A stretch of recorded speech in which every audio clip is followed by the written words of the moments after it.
il a oublié de te dire je t'aime. Tout d'un coup, tu commences maintenant à pleurer, À être dépressif. à être dépressif. Tu m'aimes plus, je comprends pas. Tu m'as pas dit que j'étais Tu n'as belle. pas dit que j'étais belle aujourd'hui. Qu'est-ce qui se passe? Et tu commences à paniquer et c'est la fin du monde et tu as presque envie de te suicider. Or, le mariage teste beaucoup le caractère et l'identité.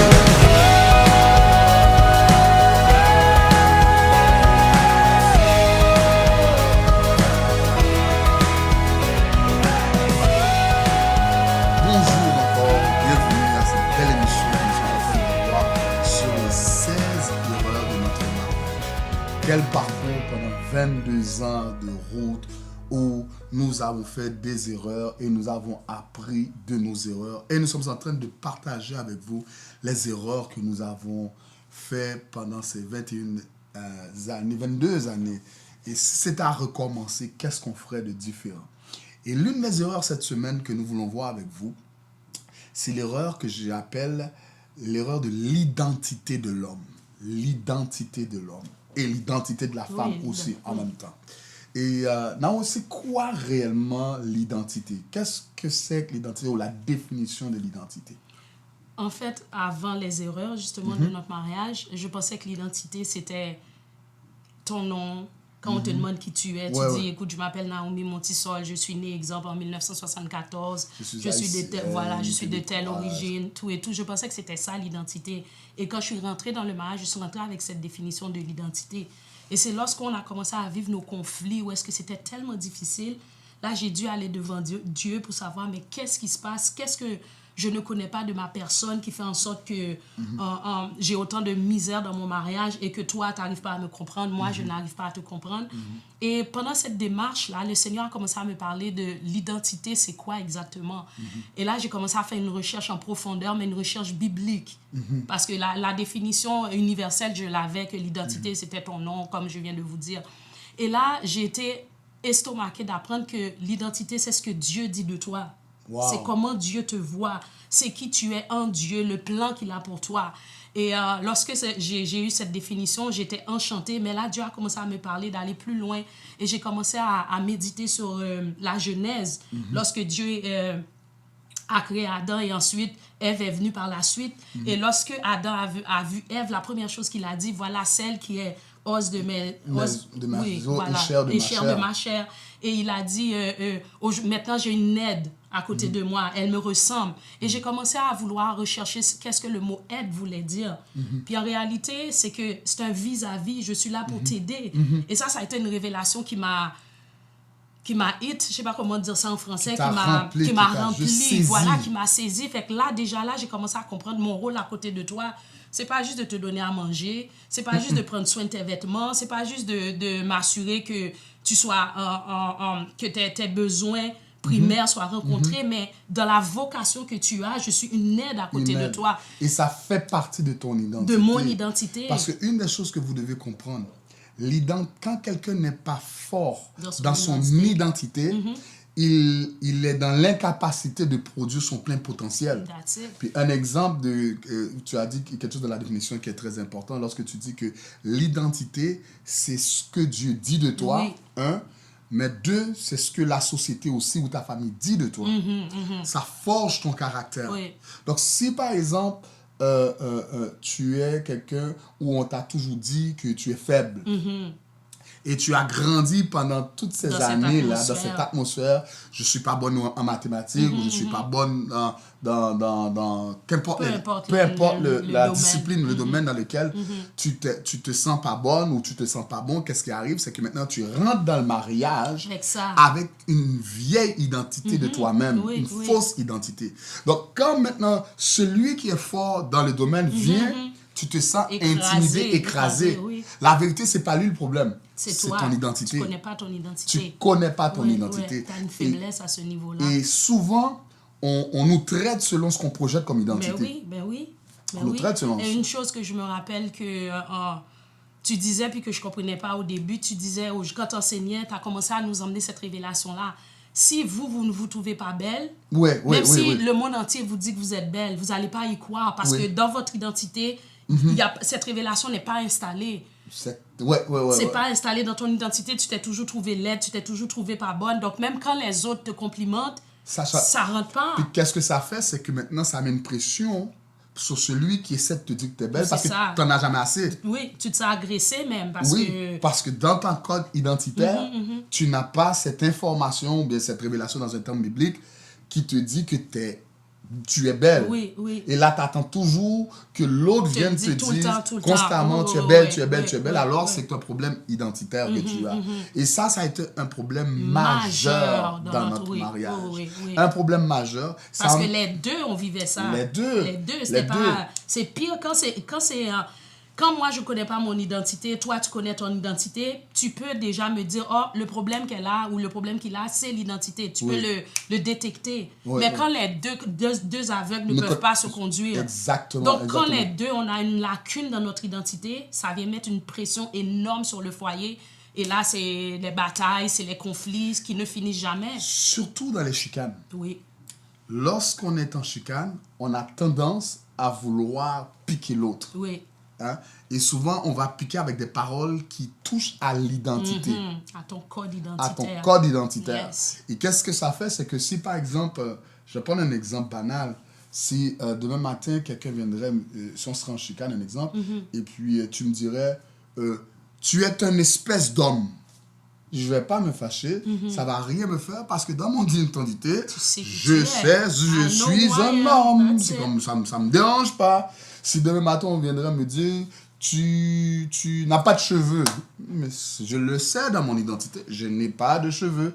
Mais par contre, quand tu ne connais pas ton identité, une phrase ou un mot vient te piquer et là, tu amplifies cela parce que tu ne connais pas encore ton identité. Alors, dans ta démarche, tu dois apprendre à connaître ton identité. Très important. Et cette identité-là, tu vas voir tout ce que la Bible dit de ta personne, ton potentiel, ton talent, ta beauté, je ne sais pas quoi d'autre encore comme information. Écoute, il y a, pour poursuivre dans ce que tu es en train de dire, c'est tellement important, pas juste de connaître son identité, mais de savoir qu'est-ce qui rentre dans mon identité et qu'est-ce qui ne fait et qu'est-ce qui oh my God, il faut que je l'emmène très bien, mais je vais le donner par un exemple. Quand j'avais de la misère à avoir mon permis, on en a parlé. Et ça, je l'ai connecté tout de suite à mon identité, mais le fait que j'avais pas un permis de conduire ne faisait pas. Comment tu l'as connecté à ton identité? Parce que je pensais que le fait que j'avais pas un permis de conduire, que je valais rien, j'étais pas bonne, puis mon identité, je le forgeais à partir de là, mais ça n'a rien à voir. C'est pas parce que je n'avais pas un permis que ça faisait en sorte que j'étais... T'étais moins bonne, que t'étais pas une femme... That's it. Puis que, ou bien c'est une partie seulement de mon identité qui était complète, parce que mon identité n'est pas reliée à un permis de conduire. Mon identité, c'est ce que Dieu dit de moi. Je peux ne pas avoir mon permis de conduire tout de suite, mais ce que Dieu dit de moi, je le suis pareil, même si j'ai des choses à travailler. Donc, c'est très, très important de ne pas se diminuer ou de mélanger le fait qu'on a une lacune. Oh, je ne connais pas mon identité. C'est très dangereux de faire ça. Donc, je voudrais vraiment mettre l'emphase là-dessus. Vous pouvez ne pas maîtriser un domaine, vous pouvez avoir une lacune, mais ça ne veut pas dire que vous n'avez pas d'identité. Tu te rappelles quand on avait nos enfants qui avaient des difficultés en mathématiques. Puis je me rappelle, même parfois, tout petit, ils avaient de la misère à mettre leur manteau. Et puis, ma première venait nous voir dire, « Papa, je ne suis pas capable de mettre le manteau. » Et ce que je lui disais, tu es toujours capable. Sauf que tu as besoin d'aide. Mais tu es toujours capable. Donc, elle arrivait, elle commençait, dès son jeune âge, elle venait et dire, « Papa, je suis toujours capable de mettre mon manteau, mais j'ai besoin de ton aide. » Pour dire que j'ai appris à former son identité pour qu'elle sache que demain, même si tu as de la difficulté dans un domaine, ça ne veut pas dire. Mais tu es toujours capable. Tu as le potentiel à l'intérieur. Tu as le potentiel. Et parfois, dans certaines familles, on ne nous a pas appris à forger notre identité. Et on rentre dans notre mariage avec un manque d'identité, une insécurité. Des paroles négatives qui ont été dites depuis notre jeunesse. Qui a forgé notre caractère. Et alors que le potentiel est là, ça avait juste besoin d'être développé, d'être encadré. C'est tellement vrai, et pendant que tu dis ça, c'est tellement vrai ce qu'on dit. supposons qu'une femme a été rabaissée toute sa vie. Son enfance. Donc, cette personne-là a tendance à se diminuer, à avoir un manque d'estime d'elle-même parce que c'est au niveau identitaire. Là, tu arrives maintenant dans le mariage, tu te maries avec quelqu'un qui, lui, est fort dans son identité. Et puis, aujourd'hui, il a oublié de te dire « je t'aime ». Tout d'un coup, tu commences maintenant à pleurer, à être dépressif. Tu m'aimes plus, je comprends pas. Tu m'as pas dit que j'étais belle aujourd'hui. Qu'est-ce qui se passe? Et tu commences à paniquer et c'est la fin du monde et puis tu as presque envie de te suicider. Or, le mariage teste beaucoup le caractère et l'identité. Énormément. Donc, nous, lorsqu'on est rentré dans notre mariage, moi, j'ai dans des secteurs de ma vie où j'avais un manque de confiance dans mon identité. Moi, je me rappelle une des choses qu'on se chicanait à l'époque, puis tu disais toujours t'es pas responsable.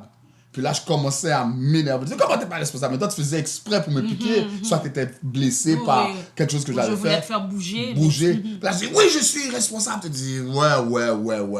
Et là, je commençais à m'énerver. Et là, je commençais à dire, mais c'est un manque de respect. Elle ne m'aime pas. Comment elle peut se dire que j'ai pas une bonne femme. Je ne suis pas responsable. J'ai pas une bonne femme. Et je commence à me forger toute une histoire. Alors qu'elle, après, elle est passée à autre chose.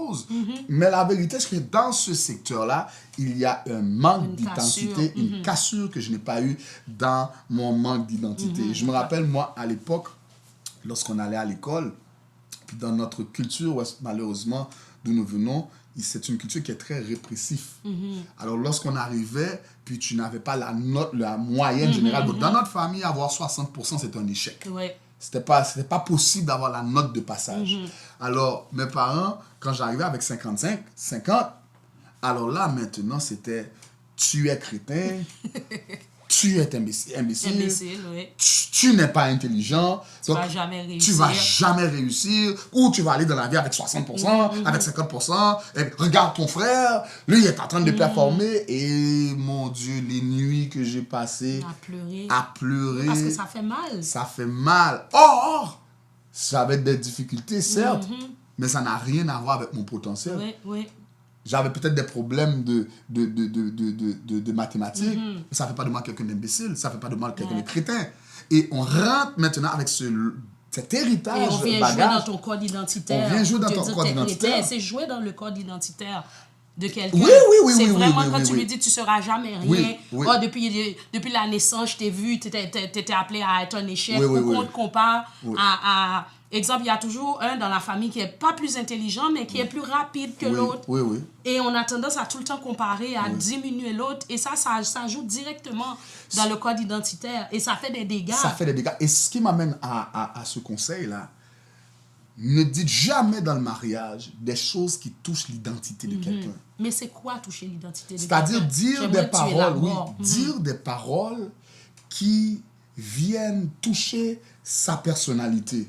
Exemple, je suis en chicane avec toi, j'ai un différend avec toi sur un sujet quelconque, puis là, on va prendre l'exemple du permis.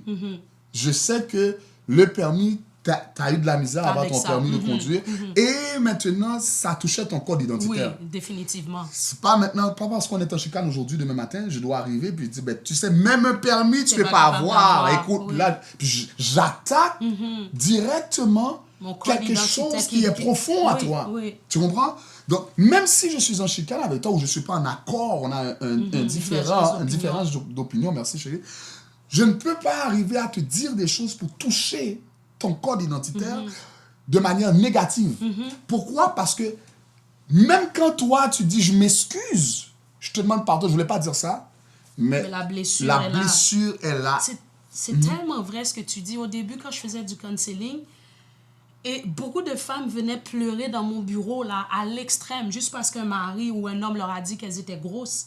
Oh oui, oui, oui. Juste oui, ce mot-là. Oui, oui. Il m'a traité de grosse, il m'a traité de laide. Oui. Et des fois, ça faisait 10 ans, 15 ans, puis les femmes pleuraient à chaudes larmes. Wow. Comme si c'était hier. Ouais. Où il m'a traité que j'étais un déchet, je vaux rien. Ça, c'est ce qui touche le code identitaire. C'est des mots qui emmènent des blessures profondes. Oui, oui. Donc, c'est vraiment, il faut faire attention quand tu dis, il y a des choses, exemple, si tu dis...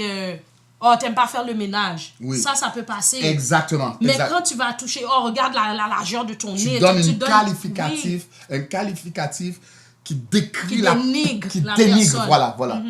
La personnalité de la personne. À ce moment-là, ça devient mortel pour le mariage. Parce que tu peux oublier, comme tu dis, des paroles qui concernent des circonstances. Mais tout ce qui touche à ton identité, tu n'oublieras jamais, qu'elle soit positive ou négative, tu n'oublieras jamais. Nous allons aller à la pause et nous allons revenir sur ce sujet extraordinaire. On ne sait pas comment valoriser. On ne sait pas comment valoriser. C'est réel chez nous, on ne sait pas. Même si on voudrait, on ne sait même pas comment le verbaliser. Pour appeler ce que tu dis, regardez, dans notre culture, et je ne dis pas ça pour rabaisser ma culture, je veux juste qu'on comprenne le concept du problème. Pour motiver quelqu'un dans notre culture, il faut la blesser. Un exemple, mon père, lui, voulait absolument que je performe à l'école. Mais pour lui, il faut qu'il me dise que je suis imbécile pour que je puisse être motivé, puis là, je puisse prouver que je ne le suis pas. Vous êtes de la région de Montréal et vous cherchez une église? Alors visitez-nous tous les mercredis pour nos services de mi-semaine dès 7h30 p.m. et également pour notre service d'adoration tous les dimanches à 11h a.m. On vous attend. Bonjour, bienvenue à l'église Vie Transformée. Ici, notre mission est de vous équiper pour que vous puissiez atteindre votre destinée. Chaque semaine, l'Église Vie Transformée vous offre une expérience unique dans la présence de Dieu, notamment à travers des moments de louange, des moments d'adoration, des moments d'intercession, mais surtout d'intimité avec Dieu. De plus, des moments prophétiques, d'enseignements inspirés et des moments de puissance. Venez nous rendre visite ou suivez-nous en ligne. Le dimanche à Vie Transformée, c'est plus qu'un simple service, mais une expérience.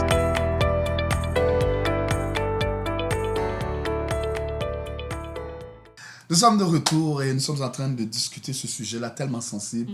Et je sens dans mon cœur, pendant que nous sommes en train de faire cette émission-là, qu'il y a des gens qui sont en train d'être touchés. Parce que c'est un problème, c'est un sujet tabou, l'identité. Ton identité, Nao, est formée, premièrement, par ta famille.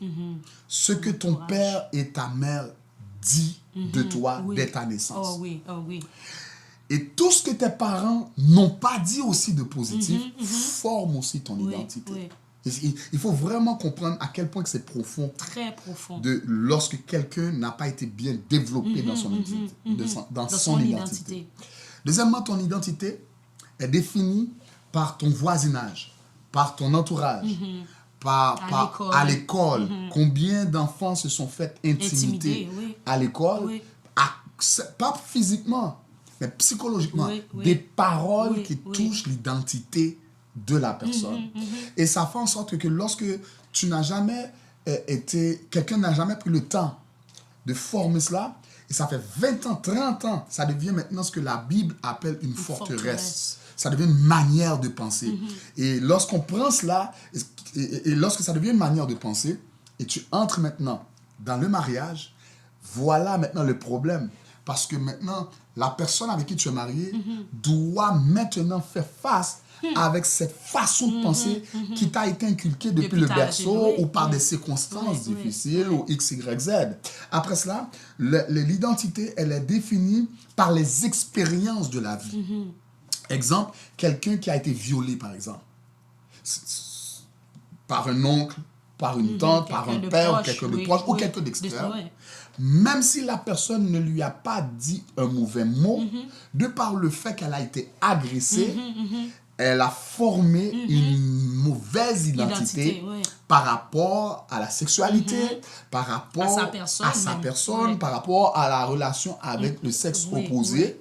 Et ça fait en sorte que la personne devient dysfonctionnelle dans la relation. Donc, toi, tu as été violé, exemple, moi je veux juste m'approcher de toi, mais ça devient pour toi quelque chose d'agression. Pourquoi? Parce que c'est ce que tu as reçu là, lorsque les gens disent souvent tous les hommes sont pareils. Ça veut dire quoi ça, tous les hommes sont pareils? C'est une blessure qui touche l'identité de la personne. Et c'est l'une des raisons pour laquelle lorsque tu entres dans le mariage et cela n'a pas été travaillé, à ce moment-là, le mariage devient extrême. Oui.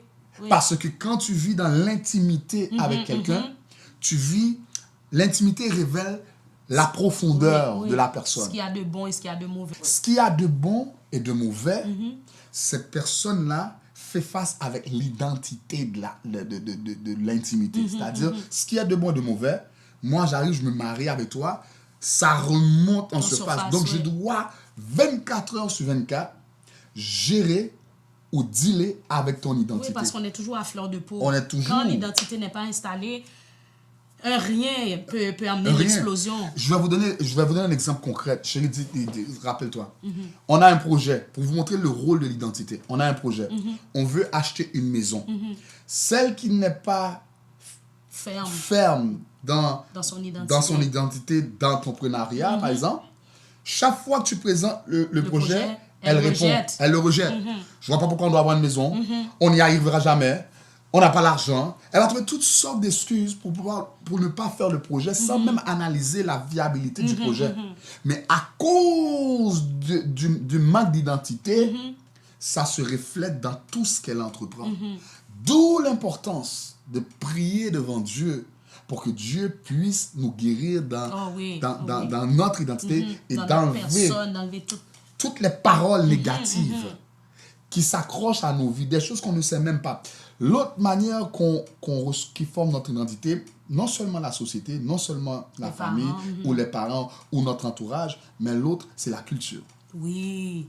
La culture. Dans notre cas, la culture haïtienne est une culture, malheureusement, qui a beaucoup de lacunes. Oui. Et on ne sait pas comment valoriser. On ne sait pas comment valoriser. C'est réel chez nous, on ne sait pas. Si on voudrait, on ne sait même pas comment le verbaliser. Pour appuyer ce que tu dis, regardez. Dans notre culture, puis je ne dis pas ça pour rabaisser ma culture, je veux juste qu'on comprenne le concept soit conscient du problème. Pour motiver quelqu'un, dans notre culture, il faut la blesser. Donne un exemple. Un exemple, mon père, lui, il voulait absolument que je performe à l'école. Mais pour lui, il faut qu'il me dise que je suis imbécile pour que je puisse être motivé, puis là, je puisse prouver que je ne le suis pas. Regarde pourquoi tu n'es pas comme ton frère? Et c'est comme ça qu'on motive les gens. De l'autre côté, ils n'ont jamais appris à s'asseoir puis de motiver par des paroles positives et de rassurer la personne. On ne nous a pas appris dans notre communauté à fonctionner. La nouvelle génération, on est beaucoup moins pire parce qu'on a grandi dans une autre société. Mais si on regarde dans notre communauté, beaucoup de gens sont blessés de nos parents parce que, imaginez-vous, dans nos écoles, à l'époque, on battait les enfants lorsqu'ils ne connaissaient pas leur table de mathématiques, leur table de multiplication en mathématiques. Et parfois, ce n'est pas parce que l'enfant ne l'avait pas étudié, c'est parce qu'il ne le comprenait pas. Alors, on les battait en Haïti. On n'a pas le droit à l'échec dans notre communauté. L'échec, c'est comme si ça fait pas partie. C'est une honte. Or, l'échec fait partie du développement et de la croissance. Définitivement. Et ça nous a rendus dysfonctionnels à ce niveau-là. Nous sommes des gens qui, en apparence, on a une carapace dure, mais à l'intérieur, vous ne pouvez pas savoir à quel point on est détruit. Les femmes, par exemple, qui ont été, par exemple, dans la société québécoise, rabaissées dans leur identité, ils ne pouvaient même pas signer un chèque, ils ne pouvaient pas aller à la banque, ils ne pouvaient pas voter tout ça. Ça rentre de manière culturelle, ça rentre dans le code identitaire. Oui. Or, tout ce que Dieu dit dans la parole, qui est positif, je peux le faire. Mais oui, la Bible dit, je puis tout par celui qui me fortifie. Dans cette capsule aujourd'hui, j'aurais voulu que vous puissiez être guéris de toutes les mauvaises paroles négatives qu'on vous a dites tout au long de votre parcours. Pour que votre mariage puisse être un endroit où votre identité est formée par des paroles positives. C'est tellement vrai ce que tu dis. Ce même permis, parce qu'on tourne à l'entour de ça, qui était pour moi une montagne. Lorsque j'ai commencé à comprendre mon identité Et vraiment pas juste lorsque ça s'est installé, je pourrais dire à l'intérieur de moi, dans le fin fond de moi-même. Mon Dieu, ça même quelque chose ça faisait quoi, 5-6 ans, je traînais ça. Et un matin, je me suis levée, j'ai dit, OK, je suis capable. Je vais aller chercher mon permis. Et je suis revenue, même pour le ministère, quand on a commencé ensemble. Écoute, être une femme qui prêche ou une femme qui est avec son mari dans le ministère, c'était quelque chose qui était mal vu, c'était interdit. Vu. Mais lorsque j'ai compris que j'étais une aide, lorsque mon identité en Christ, ce que Dieu dit de moi, s'est installé, my God, on a fait des exploits. On a fait des exploits. Oh, oui. Et ce soir, j'aimerais ça prier avec vous cet après-midi ou le matin, dépendamment où vous me regardez. Priez avec vous pour que Dieu puisse intervenir dans votre identité. Seigneur, on prie maintenant dans le nom de Jésus-Christ pour l'identité de chacun d'entre nous. Guéris, délivre tous ceux et celles, Seigneur, qui ont besoin d'être renforcés dans leur identité pour que leur mariage puisse être un environnement d'épanouissement et de développement. Que Dieu vous bénisse abondamment. À la semaine prochaine, parce que j'ai une autre erreur qui va vous aider à aller plus loin.